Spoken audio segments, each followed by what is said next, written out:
just let's talk about gender apartheid. Which country in the region, whether it's democratic, whether it's authoritarian, has ever implemented in the recent modern human history a gender apartheid?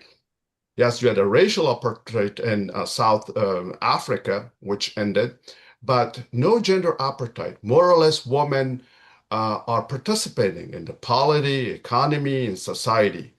And coming back to Afghanistan, a dark extremist terrorist force manufactured outside a superimposed gender apartheid on 40 million Afghans who rejected religiously, let's put it Islamically, and culturally, and as well as also legally, both under Afghanistan's constitution and as well as international law.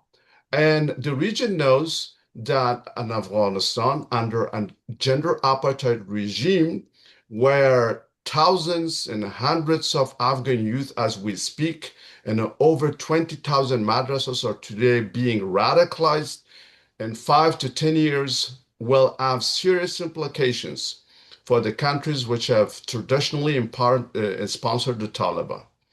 These terrorists, unfortunately, and waiting, would be deployed to carry out attacks in Pakistan, as we have seen over the past 5 years, to Iran, to Central Asia, to places like Moscow, to places, in Europe and even the United States. And we've seen it in ways that some of these sleepers have been radicalized or others radicalized online and that they have carried out those attacks.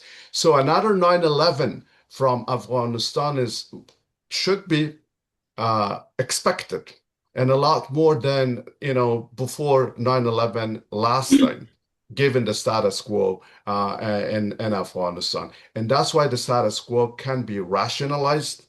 We shouldn't wait for the Afghan sides. Who are the Afghan sides? They're not the 40 million Afghans. These are just, a few elite personalities rented by players before 2021. And now, where are they parked? They're parked in places like, Turkey and Pakistan and Iran and, larger diaspora. So they do not even represent 1% of Afghanistan, but they represent self-interest, unfortunately. And that self-interest is then achieved through ties with external players with their own agendas. So if Pakistan were really serious, then it would, if it was able to sponsor a terrorist extremist network for decades, it could also sponsor new faces of Afghanistan. Who are those new faces? You have a whole generation of Afghans beyond the figures of 80s and 90s, the traditional customers and clients of Pakistan. These are the ones like Mr. Sharifi, the likes of Mr. Sharifi in Pakistan, in Iran, etc., who believe in a compact, who believe in an inclusive, legitimate government, which includes the Taliban. And then, sponsoring this, putting it on the UN agenda, putting it on the SEO agenda, bringing everyone together, telling them that there's on and off pragmatic engagement while containing these crisis in Afghanistan is not going to help us. China, for example, cannot hope to really continue rising while its backyard is infested with the status quo. Or Russia, it would never be safe in sphere of influence, which is Central Asia, if Afghanistan was infested with the status quo. Or even India, as much as it made inroads, knows that the Taliban are not India's friends. They will never be. It was the Taliban who bombed, and then the Akani network, embassy in Kabul, and hit their assets multiple times, and so on and so forth. And Pakistan is really, knows the Taliban like the back of its hands.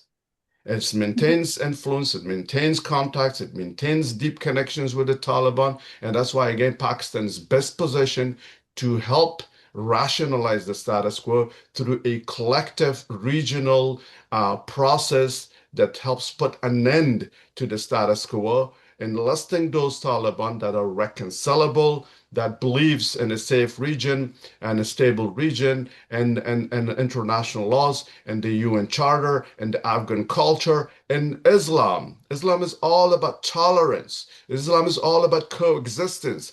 Women in Islam has a very prominent place.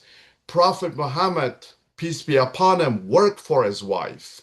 She was this equivalent of today's CEO, and the Prophet was a manager. But look what the Taliban are doing to Islam. Today, Islamophobia has grown exponentially because of the Taliban. And unfortunately, by extension, the role of Pakistan as a core member state of OIC, Organization of Islamic Countries or cooperation that is concerned about Islamophobia, because what people see in Afghanistan, a gender apartheid legitimized by the Taliban under Islam, has increased Islamophobia. So the Taliban in Afghanistan is not just hurting Afghans, not the region, not the world, but Muslims as a whole.